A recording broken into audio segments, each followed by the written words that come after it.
Secretary Rice, one of my concerns as we look at Iraq is that our troops are sacrificing their lives, our nation's spending hundreds of billions of dollars to prop up a regime in Iraq that looks like it's fundamentally corrupt. Our committee held a hearing on the corruption in Iraq. And at this hearing, we heard from Judge Radi Hamza al-Radi. He told us some important things at that hearing. He was appointed as the commissioner of the Iraq Commission on Public Integrity by Ambassador Paul Bremer, and Stuart Bowen, the Special Inspector General in Iraq, had nothing but high praise for him, as did Ambassador Lawrence Butler from your State Department. They paid tribute to his courage and his tenacity, and they said that his departure from the scene in Iraq was a real blow. At that hearing, Judge Radi described a rising epidemic of corruption inside the Maliki government that is even funding the insurgency and undermining any efforts of political reconciliation. He told us, and I quote, "Corruption in Iraq today is rampant across the government, costing tens of billions of dollars, and has infected virtually every agency and ministry, including some of the most powerful officials in Iraq," end quote. I assume you are aware, Secretary Rice, that Judge Radi told us his investigators had identified an enormous sum, $18 billion, that corrupt Iraqi officials have stolen. Are you aware of that? I'm aware of Judge Radi's testimony to you, Mr. Chairman. Thank you. He also told us that 31 people on his staff were brutally assassinated when they tried to investigate these corrupt officials. Were you aware of that? I'm aware of his testimony to you, Mr. Chairman. And he testified that the family members of another 12 of his staff were tortured and murdered. Were you aware of that? Again, I'm aware of his testimony to you. These are the Iraqis who are doing exactly what we asked them to do. They're trying to create a functioning government and democracy in Iraq, but they're not the Iraqis running the government. In fact, Judge Radi and his family have been driven out of Iraq and have been granted humanitarian parole in the United States. Judge Radi raised specific concerns about the integrity of Iraq Prime Minister Nouri al-Maliki. He told this committee that Prime Minister Maliki used secret orders to stop investigations of corruption of top Iraqi ministers, including al-Maliki's own cousin, Salam al-Maliki, the former Minister of Transportation. Do you know whether this is true? Did Prime Minister Maliki intervene to obstruct a corruption investigation of his cousin, the Transportation Minister? Mr. Chairman, let me say that some of the questions that you're asking may indeed get into areas in which there are concerns about the exposure of sources. I don't want you to expose any sources. Yes. I'm just asking you whether you're aware that Prime Minister Maliki intervened to obstruct a corruption investigation of his cousin, the Transportation Minister. Let me say that everything that has been brought to the attention of either various boards in Iraq or to our people is being investigated.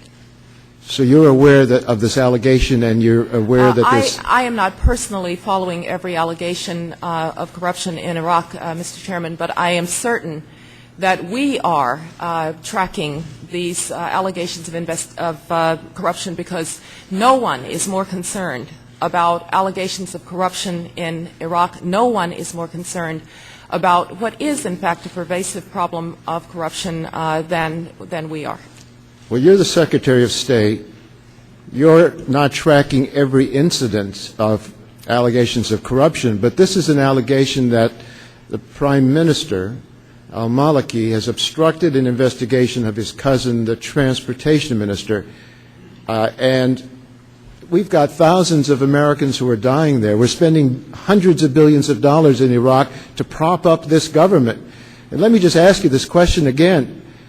Do you know whether Prime Minister Maliki obstructed a corruption investigation involving his cousin, the Transportation Minister? Mr. Chairman, we pull up your microphone. We investigate allegations of this kind because we, more than anyone, are concerned about corruption in Iraq and certainly would be concerned with an allegation of this kind, but I can't comment on this specific allegation. I don't want to do so without reviewing precisely what you're talking about. Well, you're investigating it. This has been a charge that's been around for a while.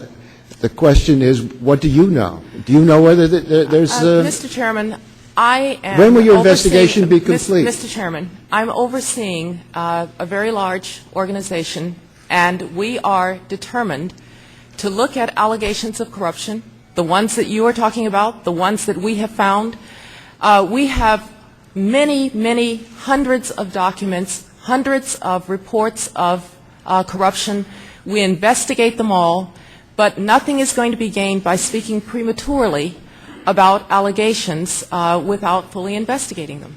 Well, this is a big deal. This is the Prime Minister of the country. I agree with you. It's his country, his government that we're propping up with the lives of our soldiers and the billions of dollars of our taxpayers' money. And this is not a minor accusation.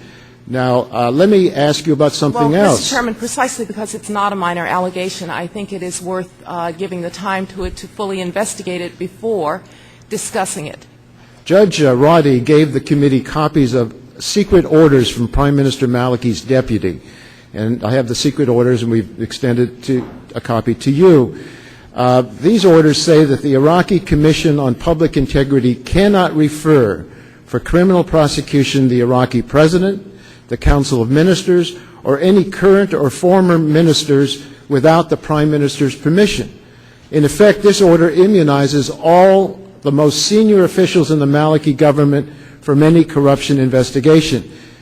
Is this true? Is this what this order does provide? And did Prime Minister Maliki's office issue orders protecting current or past ministers from corruption investigations? Mr. Chairman, no one in Iraq is going to escape corruption probes. I don't care what kind of order is issued. No. Are you aware of that order?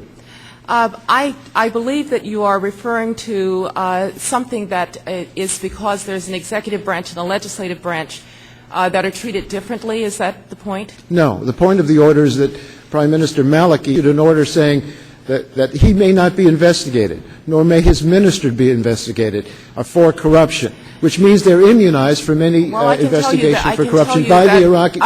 Excuse me, Secretary Rice. Excuse me. Which means they're immunized from investigation by the Iraqis themselves of corruption. Are you aware of that order, and does it trouble you that such an order has been issued? Well, Mr. Chairman, I will have to get back to you. I don't know precisely what you are referring to. It is our understanding that the Iraqi leadership is not indeed immune from investigation. Well, we held this hearing on October 4th. The State Department sent Ambassador Butler to testify. We went through all of this with him. We even gave him copies of this order. And I don't know if you're telling us you haven't seen them, or now that you've seen them, you don't believe them. No, I'm telling you, Mr. Chairman, that I will get back to you on this question. If, in fact, there is such an order, and if this order is meant to immunize rather than to make certain that the investigation is by appropriate bodies in Iraq, that would certainly be concerning. This order was shown to us by Judge Roddy. It was discussed at our October 4th hearing. We even asked Ambassador Butler from the State Department about it. And we expected you would come in and give us your view of such an order, because it in effect says, well, you believe everything's going to be investigated. In Iraq, they're not planning to investigate corruption by the Prime Minister or any of his ministers.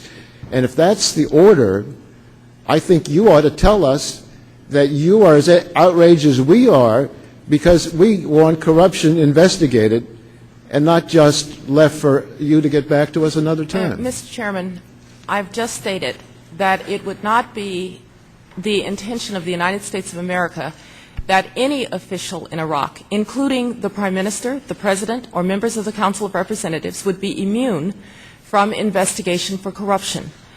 I must get back to you on the specifics of the order that you are talking about, because I don't know whether there are other bases on which people can be investigated. But I will tell you unequivocally that if there is a situation in which the Prime Minister or the President of the Council of Representatives could escape investigation from concerning corruption, yes, that would be deeply concerning, and it would not be an acceptable policy from the point of view of the United States.